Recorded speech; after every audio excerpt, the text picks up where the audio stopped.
Okay, good afternoon. manredFC back again. We're doing the 5-minute challenge. So we're going on to club number 6 in the table now, which is Southampton. So 5 minutes is off. We're on our way. So 6 matches played for Southampton. Now I know in my preview, I wasn't really sure as to what to expect because you relied so much on Danny Ings last season. And it was a case of if he can keep that going, you're all right. But if he can't, he won't.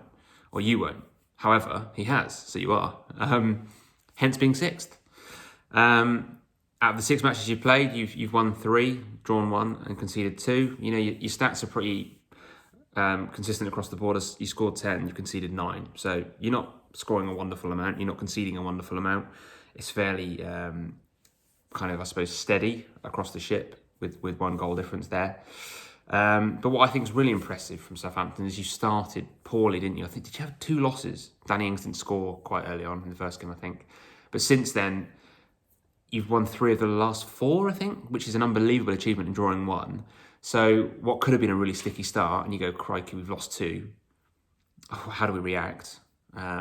You've put together 10 points out of an available 12, which is fantastic, and that's obviously why you're sitting in 6th. Now, when you look specifically at your stats, and obviously this is going to be no surprise to Southampton fans, but what's really nice, I suppose, for an England scenario is that Danny Ings, who's still only 28, by the way, I thought he was older, has netted 4 times and he's got 2 assists in 6 matches. So, you know, goals to game ratio, he's 100%. Every game that there is, he's statistically contributing a goal, even if it might have happened in the same game, as it were. When you've got a player doing that up front that can stay fit, you've got a massive chance. As we know, this league is unforgiving. You need goals, and they're so difficult to come by. Perhaps easier with no fans now, and with the defences being as leaky as they are. But if you can rely on someone like a Danny Ings, then you know you're going to be safe. I mean, Southampton aren't going to be in trouble, I don't think. I didn't think you'd be 6th.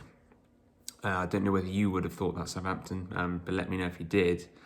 But what's really positive and what I really like to see kind of moving down the squad is that there's a lot of contribution from English players in there. So you're keeping that. And I'm not about just English players, you know. I think the foreign contingent adds so much to this league. But I think having that real understanding of the league and how to be successful and battle in it has made a huge difference here. You've got James Ward-Prowse, who may not be very prolific yet. He will be. He always contributes at least 10 goals with assists and goals combined over a season. You've got Che Adams, who's doing really well at the minute. He's only played 6 times, but he's got 2 goals and 2 assists. So, again, hitting the ground running, and he's a relatively young player. I think he's 24, so really young. I really like your right back at Kyle Walker-Peters. I don't know why Tottenham let him go. Very young English player that I think is only going to get better, and he's already got an assist on the board. So if you can keep that up, obviously that's fantastic for you.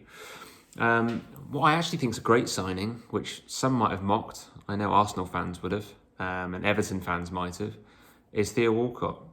Older player, 31-year-old, but he knows the league. He's played the league all of his career. He's never been in threat. He's never going to go down. He's never going to win it. But he's a steady player.